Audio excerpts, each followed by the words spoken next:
Hello दोस्तों, मैं सुमन चाहर फिर से आपको अपने चैनल के माध्यम से एक लड़के की विचित्र प्रेम कहानी के बारे में बताने जा रही हूँ। यह कहानी कुछ खास है। यह कहानी खास इसलिए है क्योंकि इस कहानी में कुछ अलग है, कुछ नया है। इस कहानी में गरीबी और अमीरी के मतभेद को मिटाते हुए मोहब्बत का एक ऐसा उदाहरण है जो कि इस दुनिया में बहुत कम देखने को मिलता है। मैं उम्मीद करती हूँ आपको यह लव स्टोरी पसंद आएगी। एक अमीर लड़का था जिसका नाम अभिषेक था और शहर से किसी काम के सिलसिले में गांव में आया था। उसकी मुलाकात एक रूपाली नाम की लड़की से हुई जो बहुत सुंदर थी और सुंदर होने के साथ साथ समझदार भी थी। लेकिन वह गरीब परिवार से किसान की बेटी थी।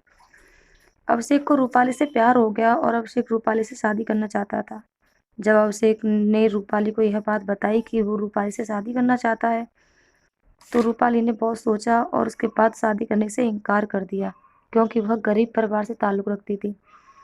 लेकिन जब ये बात अभिषेक को पता चली कि वो उससे शादी नहीं करना चाहती तो उसने रूपाली के माता-पिता से बात की और रूपाली को समझाया। काफ़ी समझाने के बाद वो मान गई और दोस्तों दोनों की शादी हो गई। शादी के बाद अभिषेक रूपाली को बहुत प्यार करता था। दोनों का दाम्पत्य जीवन काफ़ी अच्छा चल रहा था। लेकिन कुछ महीने बाद रूपाली को चर्म रोग हो गया जिसके कारण उसकी खूबसूरती ढलने लगी। अब रूपाली को यह डर भी सताने लगा था कि उसकी खूबसूरती ढलने के कारण उसका पति उससे छोड़ ना दे। रूपाली उस चर्म रोग को ठीक करने के लिए हर संभव प्रयास कर रही थी। समय बीतता रहा और रूपाली की खूबसूरती ढलती रही। एक दिन अभिषेक एक काम से दूसरे शहर गया। जब वहां से वापस आ रहा था तो उसका रास्ते में छोटा सा एक्सीडेंट हो गया। उस दुर्घटना के दौरान अभिषेक की आंखों की रोशनी चली गई। इस दुर्घटना के कुछ समय बाद उनका जीवन फिर से सामान्य हो गया और सुखी सुखी दोनों जीवन बिताने लगे। रूपाली चर्म रोग की वजह से दिन प्रतिदिन कमजोर और बदसूरत होती गई, लेकिन अभिषेक के अंधा होने के कारण उनका जीवन दाम्पत्य अच्छा चल रहा था। कुछ सालों बाद बीमारी के कारण रूपाली की मृत्यु हो गई। पत्नी की मृत्यु के बाद अभिषेक बहुत दुखी हो गया और वह शहर छोड़कर जाने लगा। तभी उसके पड़ोसी ने उसे सांत्वना देते हुए कहा,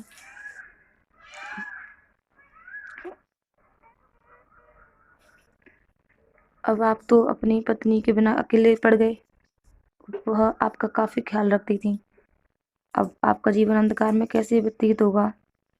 तब अभिषेक ने अपने पड़ोसी की ओर देखा और गहरी सांस ली और कहा, मैं कभी अंधा था ही नहीं, लेकिन मैं ये सोचकर अंधा होने का नाटक करता रहा कहीं मेरी पत्नी को ये ना लगे कि उसके चर्म रोग और बदसूरती की वजह से मैं उससे प्यार नहीं करता। इसलिए बिना कुछ कहे मैं अपनी पत्नी की खुशी के लिए इतने सालों तक अंधा बना रहा। यह बात सुनकर पड़ोसी की आंखों से आंसू झलक गए और वो बिना कुछ कहे वहां से चला गया। तो दोस्तों इस कहानी से हमें यह शिक्षा मिलती है, अगर आप अपने जीवन में खुश रहना चाहते हो तो आप लोगों की कमियों की तरफ ही नहीं बल्कि उनकी खूबियों की तरफ भी गौर कीजिए। आपका जीवन और सामने वाले का जीवन